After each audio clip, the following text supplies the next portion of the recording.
everyone, welcome to Twige class. And today we are going to talk about prepositions.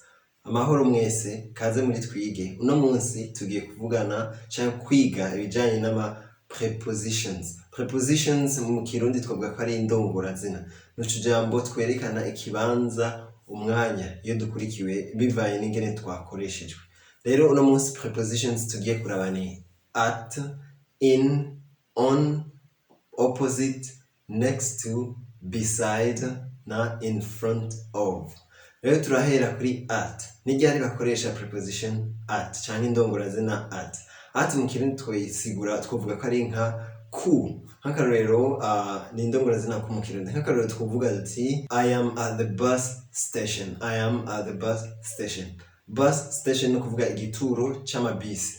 Rero mvuze I am at the bus station. At ngaho ni indongorazina bisobanura ngo ndi ku gituro sindagikora ko sikintu ukora ko ni uri mu micungara muri ako karere ariko sikintu ushobora gukora ko ni ukoresha at. Ni kuvuga uri mu kibanza ku kibanza kinaka ariko udashobora kuvuga ngo ndi muri cyo urakibona cyangwa uri aho nyene ntugikorako. I am at Gare du Nord nk'akandi karorero. Hanyuma turashobora gukoresha at kandi mu gihe turiko turavuga ibijanye n'ikibanza dushobora turi nko mu rugendo nk'akarorero tugaca turuhukira nk'ahantu duca nk'ahantu hanaka. Turashobora guca tuvuga ati we will stop at Gitega for a drink. Turaza guca Gitega gato kugira ngo dufate akanyobwa. Ni ukuvuga ngo at ngaho yerekanye yuko turi mu rugendo musanzwe Gitega si ryo shikiro ryacu ahubwo ni inzira imwe ni imwe mu nzira turimo turiko turaca mugira ngo tushike Muyinga. Dusimbire ku yindi nayo yitwa preposition yitwa in. In nayo ni indongorazina isigura ngo mu. Ni iyo nayo ikoreshwa ryari? Ikoreshwa igihe turiko turavuga ikintu kiri indani y'ikindi. Nk'akarorero ndashobora kuvuga nti the book is in my bag. The book is in my bag ni ukuvuga ngo cya gitabo kiri mu isakoshi yanje. In ngaho urumva ni mu indani mu isakoshi yanje.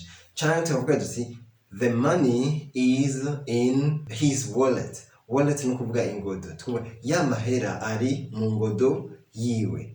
Turashobora gukoresha in kandi mu gihe turiko turavuga ikibanza mu buryo rusangi, ikibanza kinini. Nk'akarorero turashobora kuvuga in Burundi people speak kirundi. Ati mu Burundi abantu baho bavuga ikirundi. In ngaho urumva ryakurikiwe n'izina n'ikibanza kinini arico Uburundi. Burundi turazi ko ari ikibanza cagutse.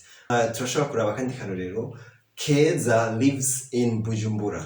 Keza lives in Bujumbura. Keza aba I Bujumbura. Bujumbura urumva ni kibanza kinini cagutse. Reka turabe ku yindi ndongorazina nayo ariyo on. On, preposition on ikoreshwa ryari ni igihe ikintu kiri hejuru y'ikindi ariko bigakoranako. Nk'akarorero dufise ngaha your laptop is on the table. Imashini yawe ngendanwa ordinateur iri ku meza urumva iri on the table. On the table no kuvuga hari imeza hanyuma niyo laptop ikaba iri kuri iyo meza birakorana kurumva ni your laptop is on the table. Turabe iyindi preposition opposite. Opposite no kuvuga mu gifaransa twakoresha ni en face de. En face de cyangwa no kuvuga ni igihe harabana ahantu harabana n'ahandi cyangwa ikintu kirabana n'ikindi. Turashaka kuraba nk'akarorero ku bantu bamaze kugendera i Bujumbura murabona Poste Nationale na Palais des Arts. Murabona ibintu birabana ikintu cyashaka cyo tuvuga duti Palais des Arts is opposite Poste Nationale. Palais des Arts is opposite Poste Nationale. Bisigura iki? Palais des Arts irarabana na Poste Nationale. Hakaba na next to. Next to ni ukuvuga ngo iruhande ya. Yo nayo ni citiranwa ca beside. Nk'akarorero turashobora kuvuga ati John is sitting next to Pete. John is sitting next to Pete. Ni ukuvuga ngo Yohana yicaye iruhande rwa Pete. Akandi karorero dukoresheje beside nayo kubera navuze ko ari citiranwa. Turashobora kuvuga kandi ati John is sitting beside Pete. John is sitting beside Pete. Insobanuro iguma ari yindi nyene ni John yicaye iruhande rwa Pete.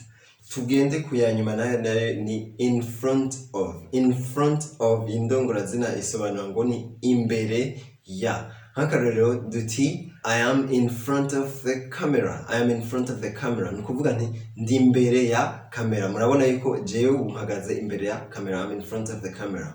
Nuko mwakoze kubana natwe icigwa cyacu cy'uno munsi kigarukiya. Ariko ndabibutsa yuko uko muguma mwimenyereza buke buke niho muzoshika ku gutungana. Nkuko mu Cyongereza bavuga ngo practice makes perfect.